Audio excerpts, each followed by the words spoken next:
Eluru MLA Badeti చంటి ముద్రగడ పద్మనాభం చేసిన వ్యాఖ్యలపై తీవ్రంగా స్పందించారు. అంబటి రాంబాబుని స్వాతంత్ర సమరయోధుల్లా పరామర్శించడం విడ్డూరమన్నారు. పరామర్శించడానికి వెళ్లి కులం గురించి మాట్లాడడం ఎంతవరకు సమంజసం అని ప్రశ్నించారు. టీడీపీ పార్టీ అక్రమ కేసులు పెట్టిందని ముద్రగడ వ్యాఖ్యానించడం హాస్యాస్పదమని పేర్కొన్నారు. తెలుగుదేశం పార్టీ వల్లే ముద్రగడకి మంత్రి పదవి వచ్చిందని, మంచి పేరు కూడా టీడీపీ ద్వారానే వచ్చిందని గుర్తుంచుకోవాలని సూచించారు. మంత్రిగా ఉన్నప్పుడు కులం పేరు చెప్పి తన వద్దకి రాకూడదని బోర్డు పెట్టుకున్న ముద్రగడ ఇప్పుడు కుల రాజకీయాలు మాట్లాడడం ఎందుకని ప్రశ్నించారు. పవన్ కళ్యాణ్ వల్ల కాపులకి కూటమి ప్రభుత్వంలో మరింత మేలు జరుగుతుందని అన్నారు. ఇకనైనా నీచ రాజకీయాలు మానుకుని హుందాగా ప్రవర్తించాలని ఎమ్మెల్యే బడేటి చంటి కోరారు.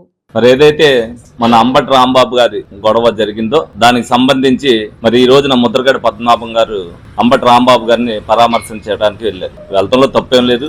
తప్పనిసరిగా ఆయనకి ఏదో పరిచయాలు ఉంటే వెళ్ళటంలో తప్పేం లేదు, పరామర్శించుకోవచ్చు. కానీ మరేదో ఆయన ఏదో స్వతంత్ర సమరయోధుడు లాగానో లేకపోతే ఏదో స్వతంత్రం కోసం పోరాటం చేసి వచ్చిన వ్యక్తిలాగా మరి ఆయన ఇంటికి వెళ్ళి పరామర్శించవలసిన అవసరం ఏముందో మరి మాకైతే తెలియదు. సరే, పరామర్శించిన తర్వాత మరి కులస్తులు కులం గురించి అంటే కాపు కులం గురించి మరి మాట్లాడటం జరిగింది. ఏదో తెలుగుదేశం పార్టీ ఆయన కుటుంబాన్ని అని చేసిందంటే ఈయన మీద కూడా అక్రమ కేసులు పెడుతున్నారని చెప్పారు. మరి అసలు తెలుగుదేశం పార్టీ పెట్టబట్టే ముద్రగడ పద్మనాభం గారికి మంత్రి పదవి రావడం జరిగింది.